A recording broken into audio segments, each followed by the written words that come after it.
E aí, gente? Boa tarde. Então, será uma honra finalizar esse evento maravilhoso.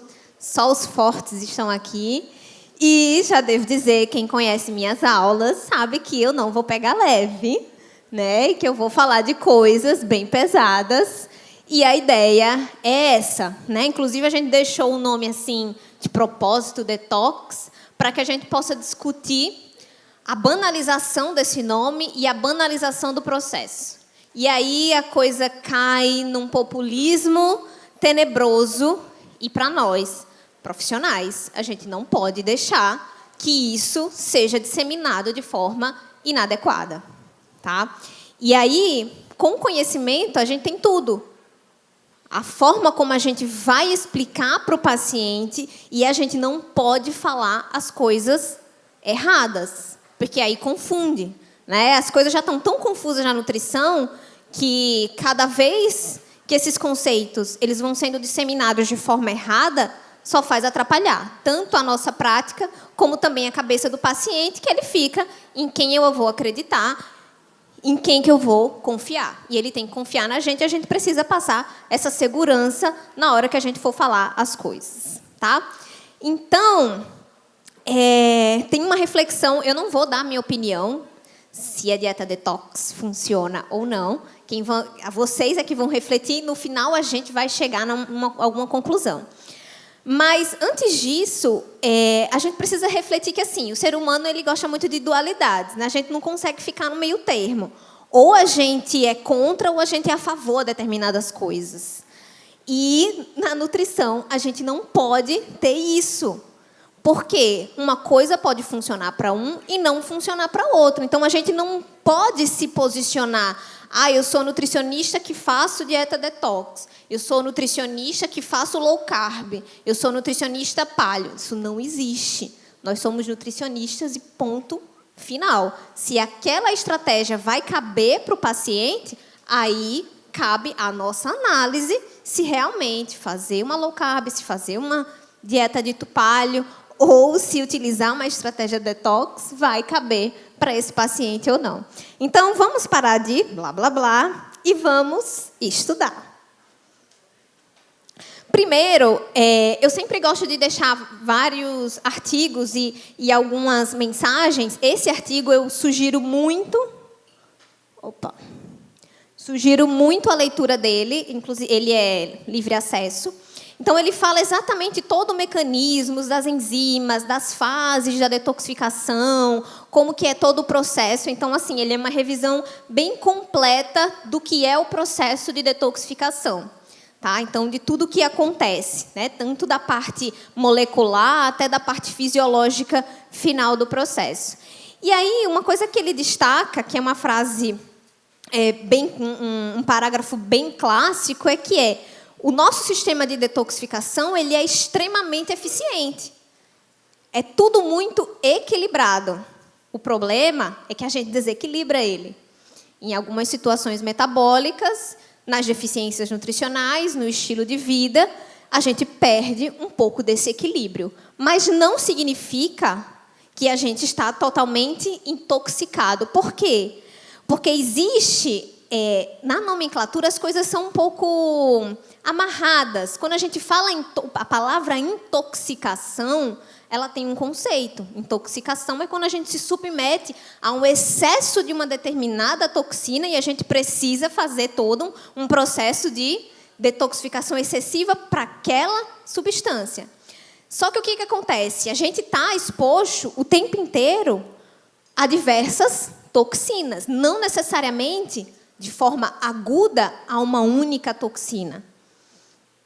E aí, uma das coisas que ele fala, nesse artigo, inclusive, é que nós temos a exposição a quase 100 milhões de substâncias.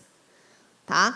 E aí, é claro que se a gente for pensar assim, as 100 milhões de substâncias nós estamos expostos o tempo inteiro, é claro que a gente vai pensar, raciocinar, poxa, então realmente a gente está intoxicado, porque a gente se expõe às herbicidas, às toxinas ambientais, da poluição e de vários alimentos que também possuem substâncias artificiais que também vão produzir essa resposta e acumulando todos eles uma sobrecarga do nosso sistema de detoxificação. Além dos xenobióticos que a gente se expõe, dessas substâncias tóxicas externas, o nosso próprio organismo também produz diversos metabólitos que possuem atividade tóxica. E aí, para isso, o nosso sistema de detoxificação, ele está o tempo inteiro ativado e processando esses compostos. E é isso que é o processo de detoxificação que a gente vai comentar aqui. E, didaticamente, o processo de detoxificação ele é dividido em fases. Só que o pessoal se confunde achando que no nosso organismo as coisas funcionam assim. Agora a gente está fazendo essa fase, depois a gente vai para outra fase e depois vai para outra fase. Não, as coisas estão acontecendo de forma bem dinâmica, de acordo com o que a gente vai se expondo e com as coisas vão acontecendo. Então, 100 milhões de substâncias é muita coisa. Então, essa é a figura clássica do processo de detoxificação, lá da lâmina do Instituto Brasileiro de Nutrição Funcional. E, didaticamente, como eu falei, ela é dividida em fases. A primeira fase do processo de detoxificação é pegar essa molécula tóxica, transformá-la numa molécula que possa ser... numa molécula que possa ser ativada e aí sim facilmente eliminada. O grande detalhe é que a maioria desses compostos tóxicos, eles têm uma característica química apolar ou lipossolúvel. E isso torna de difícil eliminação e de fácil acúmulo. Se ela é lipossolúvel, quanto mais tecido adiposo eu tenho, mais toxina eu armazeno. E aí o que o nosso organismo faz? Ele pega essas moléculas e transforma ela numa molécula que vai ser mais fácil de ser eliminada. E essa é a famosa fase 1. Ela vai transformar essa molécula lipossolúvel em hidrossolúvel. Só que aqui tem um detalhe. Essa molécula que foi transformada, ela fica mais reativa, ela fica mais tóxica. E aí, rapidamente, a gente precisa passar para o próximo processo, que é o da eliminação. Quanto menos tempo essa toxina passar, melhor. Tá? E aqui tem alguns detalhes. Cada processo, existem enzimas específicas que participam dessas reações. Então, na fase 1, a gente tem as reações de oxidação, reações de redução. E o principal grupo de enzimas que participam dessa reação são das famílias do P-citocromo 450, que aí são conhecidas como CYPs. Tá? Por curiosidade, né, esse P vem de pigmento e esse 450 é a pigmentação, a absorvância dessa molécula quando ela é submetida à reação, ela forma um pigmento rosa.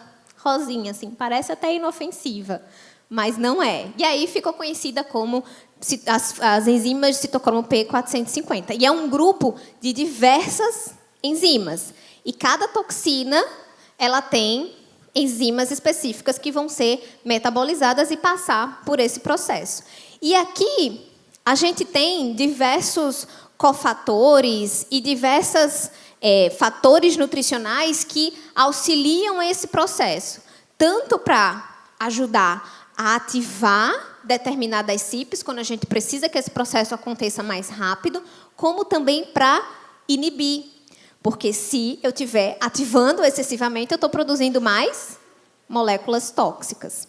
E aqui, para esse processo, não sei se estão vendo bem, aqui a gente tem a participação de diversos aminoácidos, especialmente riboflavina, niacina, piridoxina e também algumas vitaminas. Aminoácidos. E esses aminoácidos, para serem ativados, eles precisam do consumo maior de proteínas, que a gente vai ver.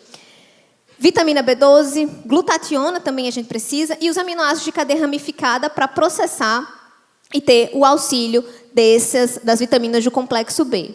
A gente precisa também dos flavonoides e da fosfatidilcolina. A fosfatidilcolina, ela é uma molécula que vai facilitar a ação das CYPs. Sem a fosfatidilcolina, a gente não tem a ação das CYPs de forma correta. E aí eu vou mostrar alguns estudos, e por isso que a fosfatidilcolina ela é muito indicada para os casos de esteatose hepática e de danos hepáticos para auxiliar nesse processo. Por quê? Quando a gente tem uma ativação muito grande das CYPs, ou quando elas são ativadas de forma inadequada, a gente tem um dano hepático muito grande. E aí, por isso, que a fosfatidilcolina ela é muito indicada. Bom, e aí nós temos, nesse processo, né, como eu falei, a gente torna essas moléculas mais ativas, e muitas dessas reações, elas são oxidativas. Então, se eu tenho uma sobrecarga muito grande de reações oxidativas, eu vou gerar o quê? Espécie reativa de oxigênio. Então, eu preciso de uma neutralização dessas espécies reativas de oxigênio com antioxidantes e precursores de antioxidantes endógenos. E aqui entram diversos deles, carotenoides, selênio, a coenzima Q10, um super famoso que é a silimarina. Então, vários desses processos, dessas moléculas, elas ajudam a neutralizar esses compostos tóxicos das enzimas de fase 1. E na reação de fase 2, que é a rota de conjugação especificamente, aqui a gente tem reações de metilação, outras reações de transferência de grupamentos, para quê? Para facilitar a excreção dessa molécula. E aqui a gente também precisa de diversos aminoácidos, glicina, taurina, e também precisamos de outros compostos antioxidantes, como os próprios flavonoides, para facilitar essas reações. Bom, esse aqui é um outro artigo, ele é super antigo, é de 98, mas eu gosto muito dele porque ele é clássico para esse tema. E é só para a gente entender também que as coisas, por mais que estejam muito modinhas, né, a detoxificação ela é um processo bem antigo, né, estudado muito na toxicologia, na farmacologia. Mas esse artigo ele tem algumas mensagens muito interessantes. Primeiro que foi aqui em que ficou claro que o desequilíbrio do processo de detoxificação está associado com diversas doenças.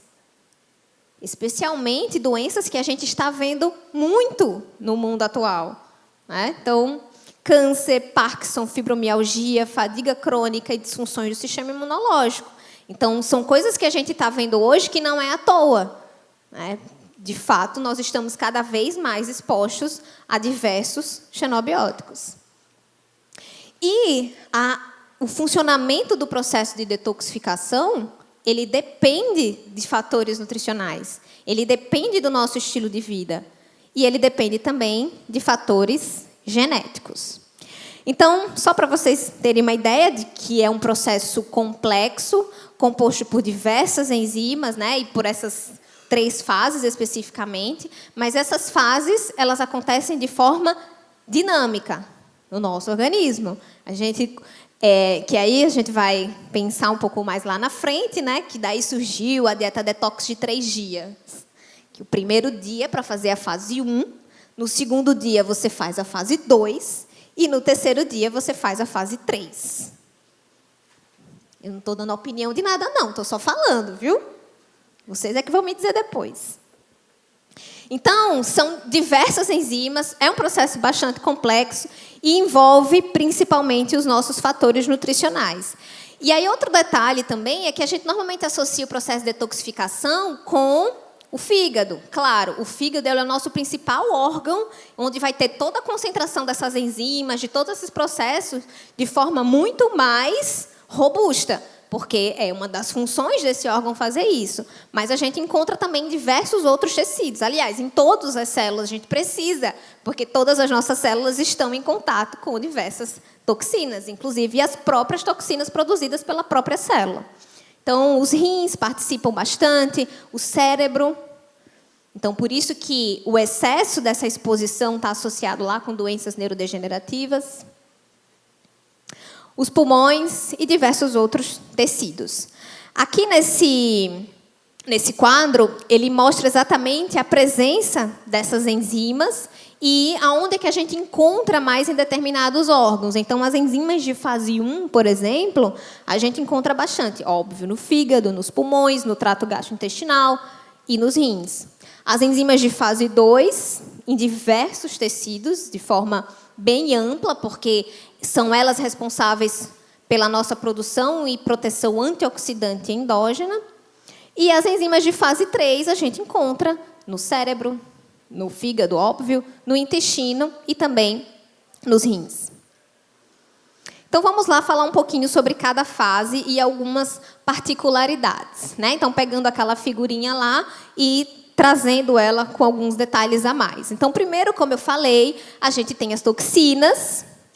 Essas toxinas, elas têm uma característica lipofílica. Logo, se eu tenho um excesso de tecido adiposo, mais toxina acumulada eu vou ter. E aí, eu vou passar por umas diversas reações, principalmente mediada pelas CYPs, né? Oxidação, redução, hidrólise e hidratação, para transformar essa molécula mais solúvel em água e a gente conseguir eliminar. E aqui, dando destaque para os cofatores e para os compostos nutricionais que facilitam esse processo, tá? Que vão nos ajudar e nos auxiliar. Logo, se eu tenho deficiências nutricionais, essa fase aqui já fica comprometida, tá? Aí, o grande problema que eu falei é que a gente tem a influência genética aqui. Já foram mapeados 57 genes dessa família das CYPs, e esses genes a gente herda, né, do nosso pai e da nossa mãe, e a gente pode ter características genéticas específicas dessa herança. Se algum defeitozinho vier aqui numa CYP dessa, a gente pode ter alguma consequência nesse processo. E aí, se eu tenho alguma dificuldade já no processo de fase 1, eu posso ter uma produção excessiva desses compostos tóxicos. Mas e aí? Já falando lá da dieta detox. A dieta detox é a dieta de fase 1, né? No dia 1 da dieta de 3 dias, é para ativar a fase 1. Mas eu devo ativar ou inibir essa fase? Porque se eu ativar demais, eu vou produzir muita toxina. Mas se eu inibir demais, eu também não vou ter eliminação das toxinas. E aí? Então, ela tem sua parte boazinha. Qual é a boazinha dela? Ela, de fato, pega as principais toxinas alimentares, principalmente as aminas heterocíclicas, os hidrocarbonetos aromáticos policíclicos, aqueles lá da combustão da carne, ou quando a gente submete as proteínas, fontes de proteínas em altas temperaturas. Então, ele facilita a eliminação dessas toxinas. Ela também ajuda a eliminação dos pesticidas, dos herbicidas e também é ela responsável por toda a maioria da metabolização de fármacos. Então, ela é extremamente importante. Então, é legal eu ter as minhas CYPs sendo ativadas. Por outro lado, se eu tenho um excesso de ativação de algumas delas, aí eu tenho o efeito deletério dessa ativação excessiva. Então, por exemplo, se eu ativar demais a CYP1A1, eu tenho uma ativação excessiva dos carcinógenos. O carcinógeno, o nome já diz, ele já é carcinógeno. Por si só, ele já é uma molécula tóxica. E aí, quando eu pego essa molécula tóxica e quero eliminar, vou transformá-la em mais tóxica ainda para poder ser eliminada. Então, se eu tiver esse CYP1A1 aqui extremamente ativado, isso é ruim. Uma outra CYP que devemos ter cuidado é a CYP2.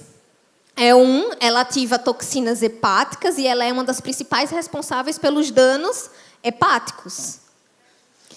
E também nós temos algumas CYPs particulares, por exemplo, a CYP19A1, ela é a responsável pela aromatase, que é aquela que converte excessivamente a testosterona em estradiol. Que também, se eu tiver isso excessivamente, é ruim. E aí a gente tem diversos fatores que interferem nisso. Então, se eu vou ativar ou se eu vou inibir, a gente tem muitos fatores e cada uma delas tem características e particularidades. Então, não dá para dizer, agora eu vou fazer só ativação da fase 1.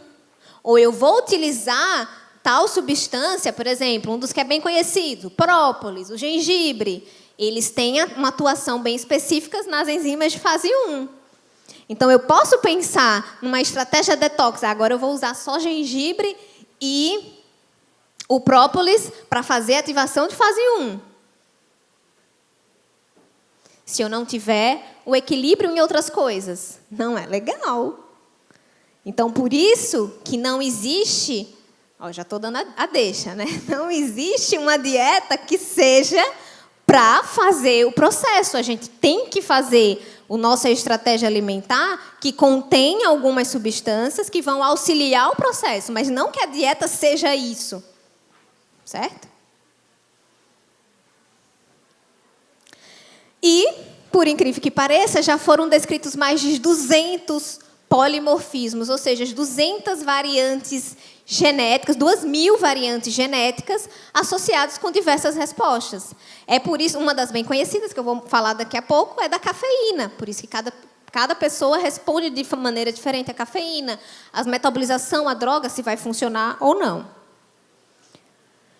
E aí a gente pode classificar os indivíduos como metabolizadores ultra rápidos, em extensivamente rápidos, né, bons metabolizadores, intermediários e pobres metabolizadores. Isso de acordo com a nossa herança genética. O que isso significa? O ultra rápido, ultra fast, eficiente, o que ele tem? Ele tem uma duplicação no gene. Ele vem com uma cópia a mais de uma CIP. Então, imagine se eu pego um paciente desse, eu sei que vou mostrar quais são os nutrientes e quais são, né, as interferências dos nutrientes. Ele tem uma duplicação no gene e eu estou colocando um composto lá, um fitoterápico, um fitoquímico, que potencializa ainda mais a ação daquela CIP. O que vai acontecer? Não vai ser legal.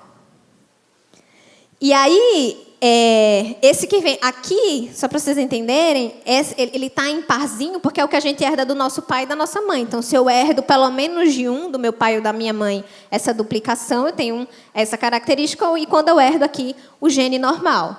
Aqui é quando eu herdo do meu pai e da minha mãe, uma cópia boa do gene. Aqui é quando eu herdo uma cópia meio defeituosa. E aí eu já vou entrando aqui na característica intermediária e uma cópia boa do meu pai, por exemplo. Aqui eu já herdo essa enzima, mais ou menos. Elas funcionam bem mais ou menos. E aí eu herdo do meu pai e da minha mãe, então eu sou um intermediário. E tem algumas pessoas que não vêm com CIP nenhuma. E não vêm com enzimas de detoxificação nenhuma. Como é que a gente consegue ver isso? Num teste genético, a gente consegue identificar. E consegue identificar como também? Na própria característica do paciente. Aquele paciente, quando você olha, está cheio de metais pesados e ele nem se expõe tanto assim. Mas de onde tirou esse mercúrio? De onde tirou esse alumínio excessivo? Porque ele tem uma dificuldade em eliminar. Não é que ele se expôs tanto. É porque, ao longo do tempo, ele foi se expondo de forma até gradual, mas ele nunca eliminou. E aí ele chegou no nível de ser impossível de ser eliminado. E aí um dos exemplos clássicos disso da metabolização é o da cafeína. Então, a cafeína, a gente classifica ela como metabolizadora rápida ou intermediária e devagar. O metabolizador devagar é quando ele vem com um alelo C. E aí isso significa o quê? A cafeína passa mais tempo circulante. E aí ela causa mais os efeitos colaterais dela. Da taquicardia, insônia, irritabilidade. E esses indivíduos, eles correm o risco de sofrer infarto antes dos 50 anos de idade, quando expostos excessivamente à cafeína. Então, a gente está falando de uma coisa aqui que não é simplesinha.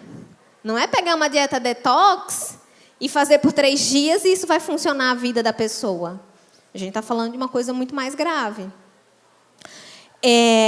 Os metabolizadores lentos têm algumas vantagens. Se ele consome em baixas doses, aqui a maioria dos estudos consideram baixas doses abaixo de 200 miligramas, mas tem dosagens por aí muito mais altas de cafeína que esses indivíduos deveriam ter bastante cuidado. E aí, mas se ele se expõe de maneira gradativa, ele tem um menor risco de desenvolver Parkinson e até mesmo outras doenças neurodegenerativas.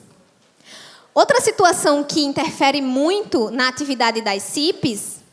Tem alguém controlando o meu tempo? Porque se deixar, eu falo... Tá.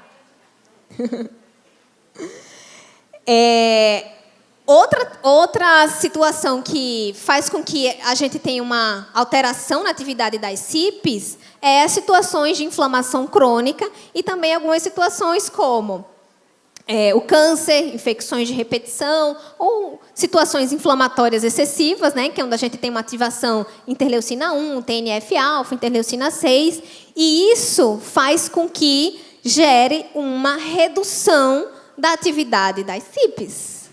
O que isso significa?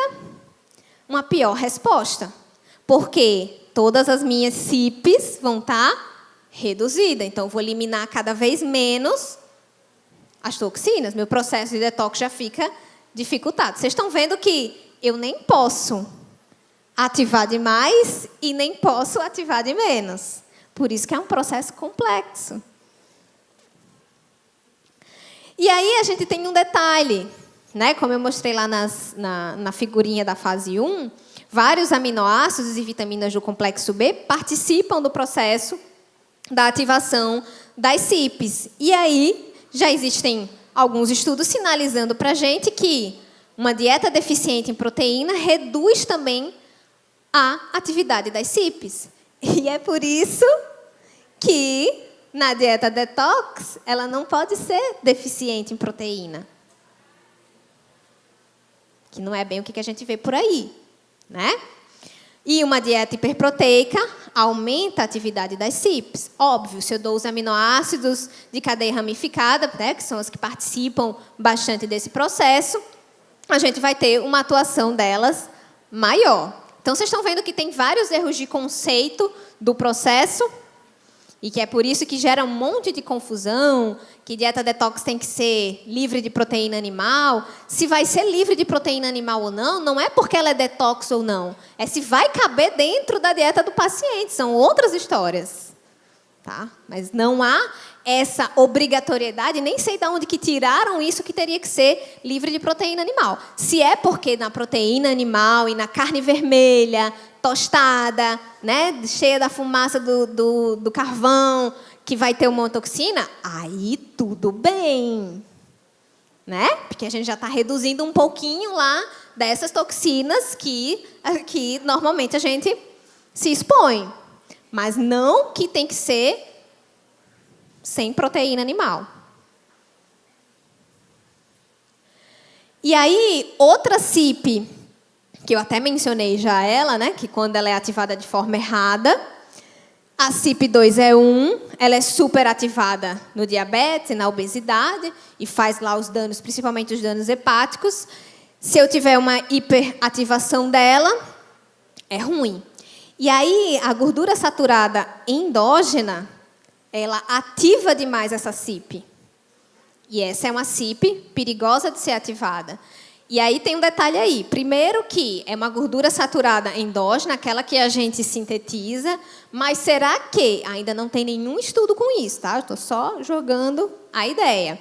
Será que o consumo excessivo de gordura saturada de cadeia longa, que aí sim, de origem animal, aí associada com outras coisas, né, com outras exposições, aí sim eu vou ter uma exposição excessiva e uma ativação dessa CYP, certo? Mas é tudo equilíbrio, né? A forma como nós vamos fazer isso. Ou seja, eu nem posso ter uma dieta com uma quantidade de proteína reduzida e nem posso ter uma quantidade de proteína que seja muito elevada fora dos parâmetros que a gente calcula, que é essa a nossa discussão hoje em dia. Né? O que é uma dieta hiperproteica? uma dieta hiperproteica, hoje em dia, ela é considerada acima de 3 gramas por quilo de peso. E hiperproteica de forma excessiva. Mas se a gente utiliza, como hoje em dia vem sendo discutido e revisto as quantidades de proteína dentro da alimentação, vai entre 1,5 a 2,3 gramas por quilo de peso. É uma dieta hiperproteica, sim, mas sem ser excessiva. Tá? Então, essa revisão em relação aos conceitos de dieta e de quantidade de proteína dentro da dieta, ela precisa ser refletida, né? Até que ponto que vai ser um excesso, mas até 2,3 gramas por quilo de peso, ela não configura em excesso, não configura em essa sobrecarga excessiva de proteína. Só que, para quem costuma fazer o cálculo do que os nossos pacientes consomem, eles não chegam, às vezes, nem a 1 grama por quilo de peso de consumo de proteína.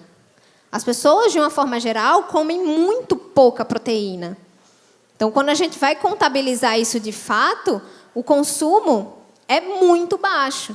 E aí, é por isso que as estratégias com suplementação, obrigada, as estratégias com suplementação, elas são muito importantes. E aí, nesse caso, pensando em uma estratégia mais limpa, né? Já que eu vou dar uma quantidade de proteína um pouco maior, eu quero retirar as toxinas presentes nas proteínas animais e que tem essa quantidade excessiva das toxinas, das aminas heterocíclicas e dos hidrocarbonetos aromáticos policíclicos, pensando nesse aspecto e pensando também nessa redução do excesso de gordura saturada de cadeia longa, a suplementação de proteína ela é extremamente bem-vinda. E de proteínas limpas, que não contenham, né, os aditivos químicos que vão aí prejudicar todo o nosso processo, já que a gente está pensando nessa exposição cada vez menor das toxinas. E aí, outro problema dos nossos pacientes é a bebida alcoólica, né? Então, eles sempre falam assim, tem aqueles que são engraçados. Mas, doutora, dá para fazer assim na semana, a gente não bebe, mas no final de semana, mas é só um pouquinho. Só que assim, aí eu fico pensando, porque esse só um pouquinho é um problema. O álcool não tem para onde escapar, porque a própria molécula, ela é tóxica e os mecanismos carcinogênicos do álcool são diversos, né? E aqui incluem tanto os próprios metabólicos tóxicos que ele produz, a inibição de metilação do DNA, que também dificulta bastante os controles de reparo do DNA, e também a alteração dos metabolismos de retinóides, que também dificulta todo o nosso processo de proteção. E aí, se associado com outros fatores, prejudica ainda mais. E também a susceptibilidade genética, né? Então, quando o álcool ele precisa ser metabolizado e passado para que ele seja, né, o seu processo de detoxificação, a gente tem a ativação de 2 enzimas, a ADH e a LDH.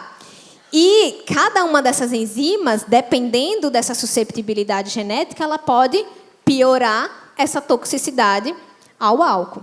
E tudo isso gerando mais estresse oxidativo, maiores danos no DNA.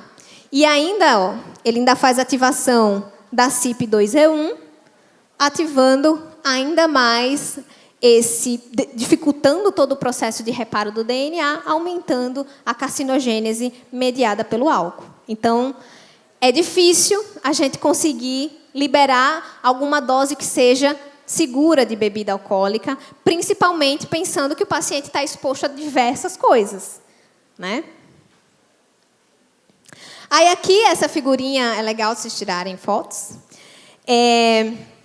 Já existe, né, para cada composto qual é a atuação das CYPs. E aqui tem um detalhe bem interessante que vocês vão ver assim.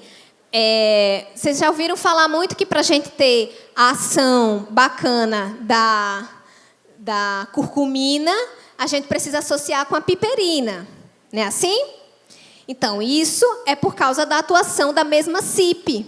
Elas competem pela mesma CYP. Cadê a piperina? Está aqui. A CYP3A4 é a mesma que a curcumina também precisa.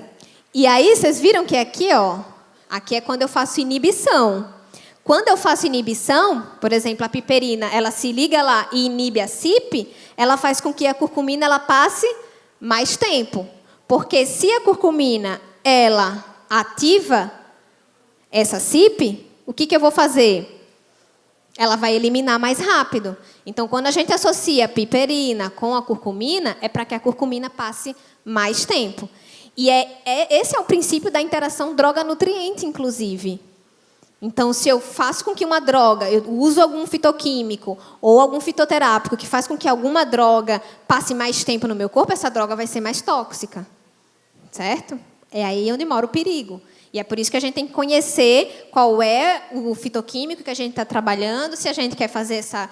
E as outras coisas que o paciente faz uso, para que eu possa ter esse cuidado. Senão, ele vai aumentar a toxicidade a determinadas substâncias. Então, tudo depende do equilíbrio. Então, se eu tenho uma ativação lá das minhas CYPs, eu preciso ter o equilíbrio das minhas enzimas de fase 2 e 3 para poder eliminar de fato. Pegar aquela molécula, neutralizar e eliminar e ficar livre dela. Mas se for um fitoquímico bom, eu também não posso fazer isso acontecer muito rápido. Tá? Por isso que as coisas não são muito simples.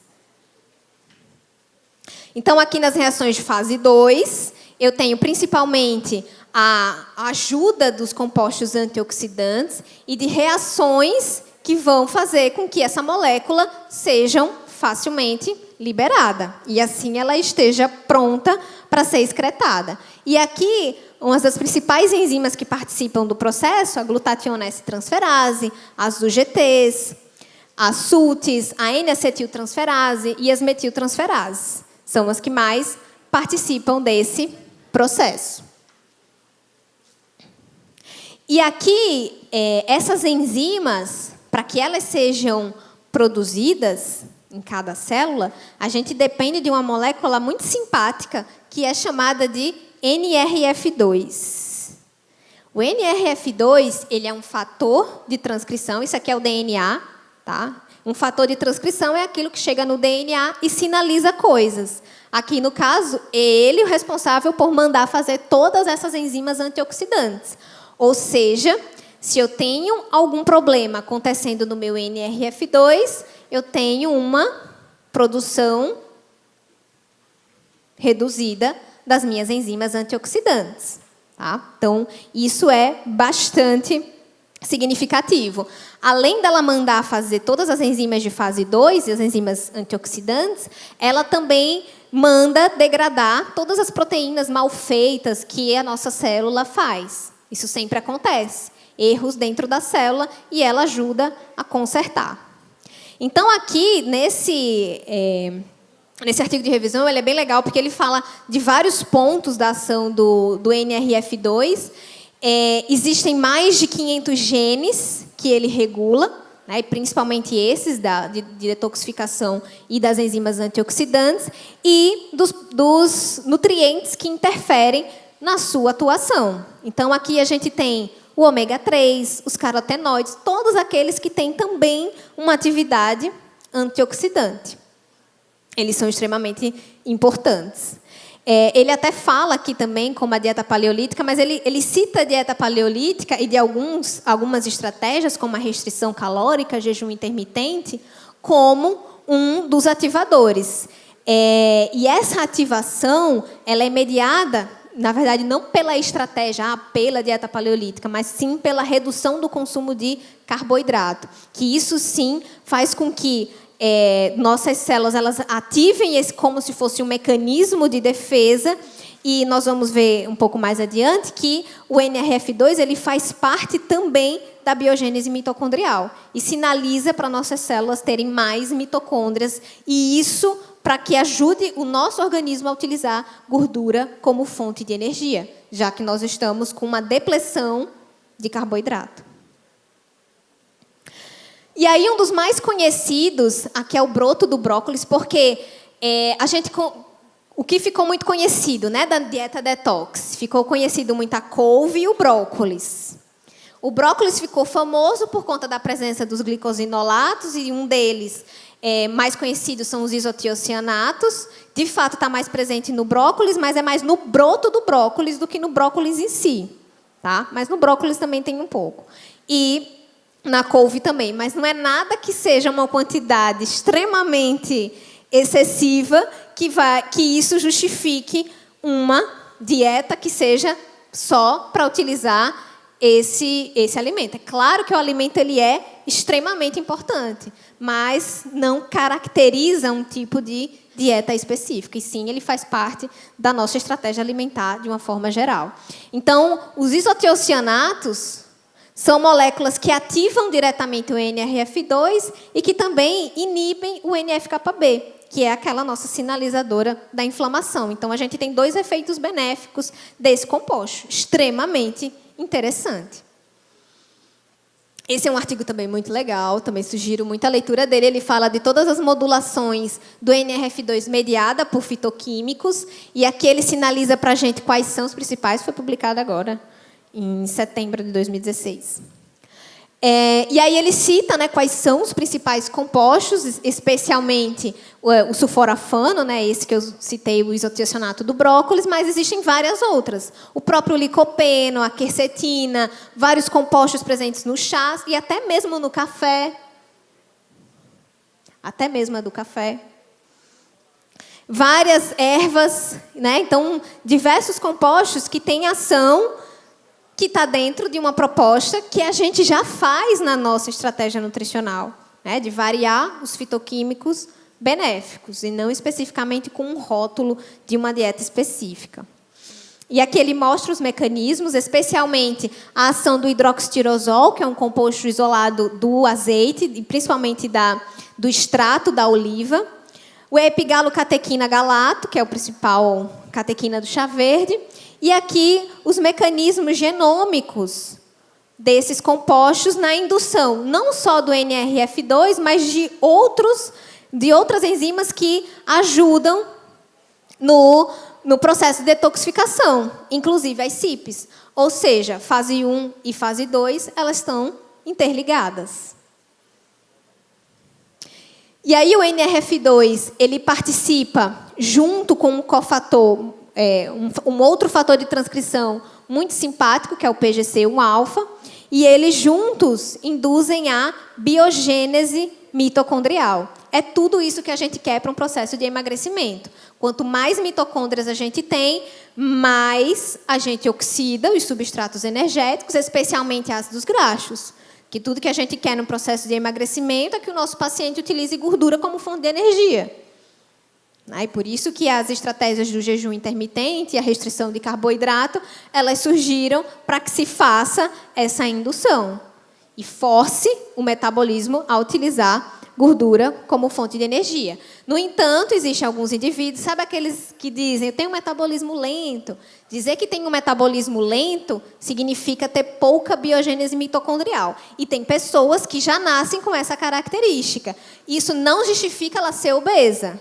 Porque se ela está obesa é porque ela comeu excessivamente. E aí, como ela tem essa dificuldade em utilizar o substrato energético, o que foi feito? Acumulou mais. Certo? Então, algumas pessoas têm um polimorfismo no PGC1-alfa que dificulta também a atuação do NRF2. Então, a pessoa tem mais facilidade em acumular gordura e mais dificuldade em fazer detoxificação. Tá? Então, de fato, quando a gente faz a análise a interpretação do teste genético de um indivíduo desse, associado com outros fatores, a gente vê que é uma pessoa que realmente acumula com mais facilidade. Outros polimorfismos bem frequentes... Meu tempo acabou, foi? Tá, mas já não vou passar muito, não. As glutationas, elas podem sofrer... Isso aqui é importante. Muito importante. Existem pessoas, e não é pouco, a frequência de pessoas que nascem, que a gente chama de genótipo nulo, para as glutationas é muito frequente. Os estudos falam que para indivíduos caucasianos, indivíduos com descendência europeia, chega até 50% da população que as pessoas têm o genótipo nulo para a glutationa S transferase. O que isso significa? Péssimo. Atividade antioxidante e detoxificação de fase 2, nula. Então, isso é um problema. Essas pessoas, se muito expostas às toxinas, elas vão ter um risco maior para câncer. Tem muitos estudos com os polimorfismos nas glutationas S-transferases e o aumento de risco para diversos tipos de cânceres. E aqui, nesse gráfico, ele mostra os pontos onde a gente pode ter essas alterações e que a gente pode ter essa deleção, uma perda de uma parte desse gene, e aí a pessoa não tem, simplesmente não tem a enzima. Aqui foi um estudo bem interessante que eles fizeram em chineses. E o que eles viram? Que os chineses que tinham o genótipo nulo, ou seja, não tinham a glutationase transferase, aqueles que consumiam mais de 2 xícaras de chá verde por dia, eles tinham uma proteção maior para a redução do risco de leucemia. Se ele não tomasse chá verde, ele ia ter um risco maior. E a gente viu que a epigalocatequina 3-galata é uma das maiores ali protetoras antioxidantes do processo de fase 2. Nesse outro estudo aqui foi bem interessante também. Ele pegou indivíduos saudáveis e foi testando aqui diversas doses, tanto de consumo de frutas e de vegetais de uma forma geral, e avaliando a indução dessas enzimas antioxidantes. E eles viram, aqui já foi o contrário, os indivíduos que eram um genótipo positivo, eram que respondiam mais rápido, óbvio. Eu estou consumindo os antioxidantes e os indutores das glutationas, eu tenho uma resposta mais rápida na minha proteção antioxidante. Ou seja, aquele que não tem, está bem prejudicado. Outras particularidades das glutationas é que, se eu tiver o consumo excessivo de vitamina C sintética, eu diminuo a minha produção. É por isso que é muito questionado a suplementação de vitaminas, principalmente vitamina C, pós-exercício físico, porque eu perco essa minha adaptação natural. Tá? Existem também outros indutores muito conhecidos, o próprio óleo de peixe, ômega 3, a batata doce roxa, a própria curcumina, o ácido elástico presente lá nas berries, o alecrim e a ghee. A ghee, por conta especificamente da tributirina, que é derivada do butirato, e ela tem essa ativação também de fazer a ativação das glutationas S-transferases. E a própria microbiota, que também interfere e aumenta a produção, se for uma microbiota, obviamente, saudável. Um outro detalhe importante, eu estou terminando já, viu? Um outro detalhe importante é a ativação de 2 fatores de transcrição responsáveis pelo processo de detoxificação, que eles são ótimos. Porém, se forem ativados excessivamente, são eles os responsáveis por aumentar o risco para diabetes e obesidade. E é justamente isso que mostra nesse artigo. Eles são importantes para fazer as enzimas de fase 1, as enzimas de fase 2 e de fase 3, porém, quando eu tenho ativação excessiva aqui do PXR, ele faz mais lipogênese. E é por isso que quanto mais exposição de toxinas eu tenho, mais gordura eu acumulo. Quanto mais gordura eu acumulo, mais toxina eu acumulo, e assim vira um ciclo vicioso.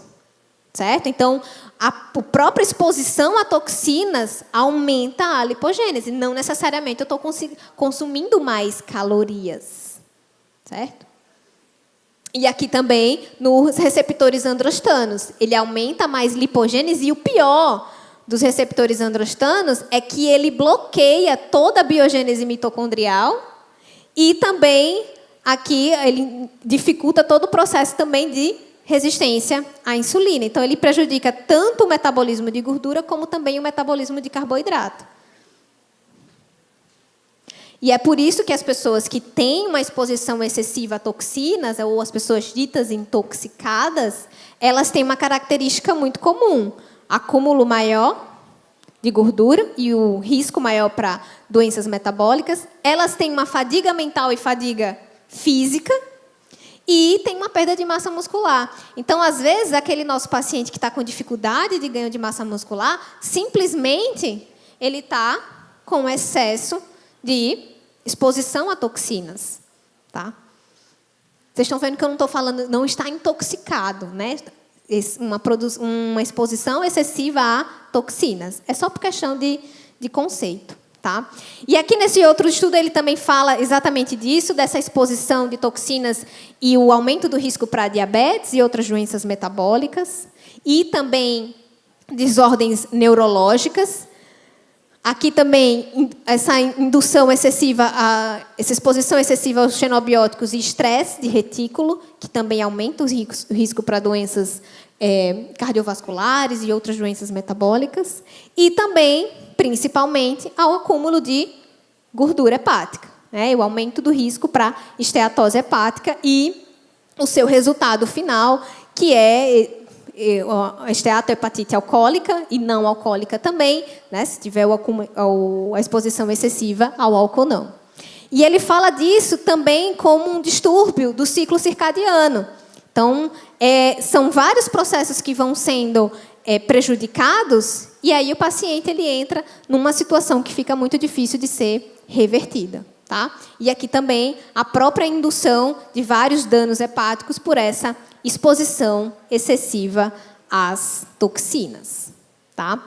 Aí aqui tem alguns estudos, né, de algumas estratégias que a gente pode utilizar, seja com a suplementação de ácido lipóico, a L-carnosina, também vem sendo estudado. Esse aqui é um estudo que foi publicado agora, em outubro de 2016, com o aumento das enzimas antioxidantes. E o que é mais recente, né, e que vem sendo muito pautado tanto para essa melhora dos indivíduos que já têm um dano hepático, como para a prevenção de danos hepáticos em indivíduos em risco, que é a suplementação com a fosfatidilcolina. Então, para terminar, vamos refletir. Isso aqui eu tirei da internet e tinha um negócio lá, assim. Programa detox de 3 dias. Elimine 3 quilos em 3 dias. Aí, cada dia da dieta era com esses compostos que ativam fase 1, o outro que ativa fase 2 e o outro que ativa fase 3. Ou seja, para eliminar. Né? Então, será que isso existe? Será que é isso? Em pouco tempo, a gente já consegue ter uma mudança, assim, uma semana de detox, ou até mesmo um mês é suficiente? Claro que não. Esse estudo aqui é sensacional. Também é outro que eu indico muita leitura.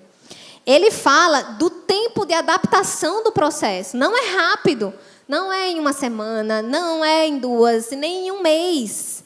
É tempo que os nossos pacientes, às vezes, não entendem, né? Porque eles querem resultado em um mês, perder os quilos do mundo todinho em um mês. Existe todo um processo para que a gente mude a atividade das enzimas, depois muda, remodela, muda epigeneticamente para depois mudar a nível genômico todos esses mecanismos que eu mencionei.